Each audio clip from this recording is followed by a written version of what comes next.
Est-ce que vous vous rappelez de Thea von Harbou, la femme scénariste de Fritz Lang qui a adhéré au nazisme, celle qu'il a laissée en Allemagne lorsqu'il a fui le pays? On a beaucoup parlé sur cette chaîne de la carrière de Fritz Lang après sa fuite. Mais qu'en est-il de la carrière de Thea von Harbou? Eh bien, sa carrière entre 1933 et 1945 a été florissante. S'essayant à la réalisation et écrivant des livres qui seront pour certains adaptés par le cinéma nazi, elle a signé une quarantaine de films en 12 ans. En 1935, elle scénarise notamment Der Alte und der junge König pour Hans Steinhoff, le réalisateur du jeune hitlérien Quex dont nous avons déjà parlé. Il s'agit d'une fresque sur Frédéric II mettant en valeur le passé glorieux allemand de l'armée. Elle scénarise également 3 films pour Weiterlein entre 1937 et 1938. Weiterlein, c'est un réalisateur originellement d'extrême gauche qui se découvrira être en réalité proche de l'idéologie nazie. Par opportunisme? Par opinion? On ne sait pas vraiment. Ce qui est sûr, c'est qu'il couchera sur pellicule toute la haine du régime nazi. Nous allons terminer cette petite trilogie sur les films et le cinéma pendant l'ère nazie en évoquant le cas Weiterlein. Je ne montrerai aucune image choquante, mais je préfère vous prévenir, je vais parler ici d'un film très dur.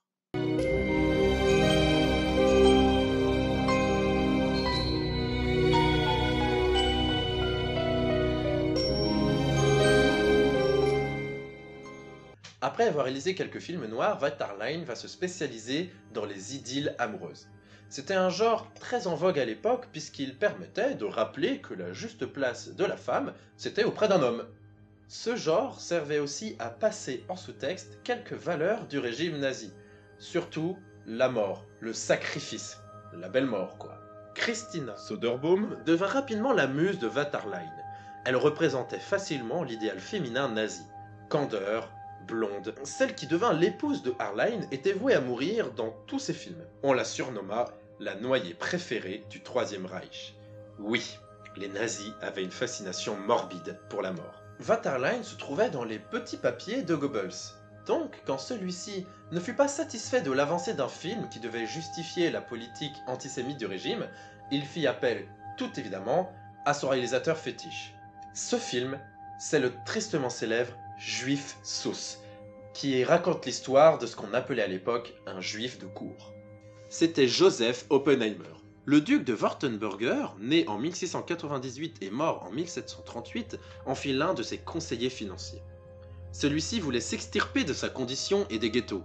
Son ascension politique fut impressionnante. Il fit notamment monter les impôts du peuple. À la mort du duc, les Wurtembourgeois lui confisquèrent ses biens et le pendirent.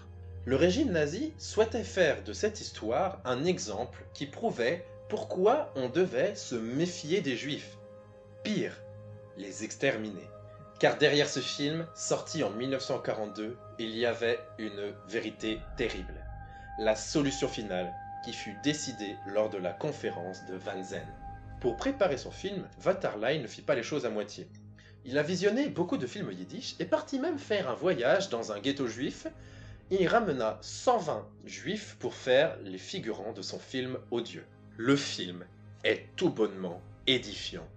Ferdinand Marianne, qui joue le personnage principal, joue 8 autres rôles, afin de souligner le fait que les juifs sont responsables d'une invasion contre laquelle il faut lutter. Ce juif Seuss est dépeint dans le film comme un agent du malin, pervers, avide de pouvoir et d'argent, utilisant les faiblesses du duc pour arriver à ses fins. Son plus grand crime? S'en prendre à une naïve et douce arienne, Dorothea. Il finit même par la violer. Honteuse, elle se jeta d'un pont. Ce crime ne resta pas impuni et c'est cela qui mènera à la mise à mort du juif Seuss dans le film. Si vous avez suivi, vous vous rendez compte que la raison de la mise à mort n'est pas le même dans le film et dans la réalité. Il y a une raison simple à cela. Dorothea n'a jamais existé. Ce film est un tissu de mensonges qui n'a pour seul but de provoquer la haine des juifs. Et ça a fonctionné. Suite à une très grande campagne de promotion, le film fut un vrai succès public et critique. Des émeutes antisémites ont été notées suite à la diffusion du film.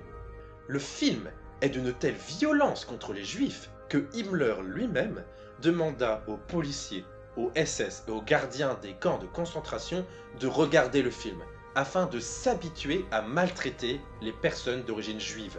Mais ne jugez pas trop vite la population allemande, qui a été victime de cet embrigadement grossier.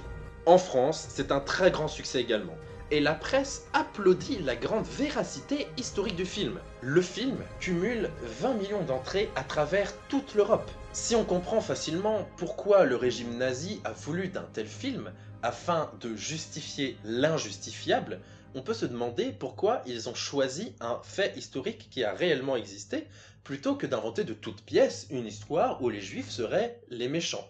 Eh bien, la raison est assez simple. Il s'agit de brouiller la frontière entre réalité et fiction.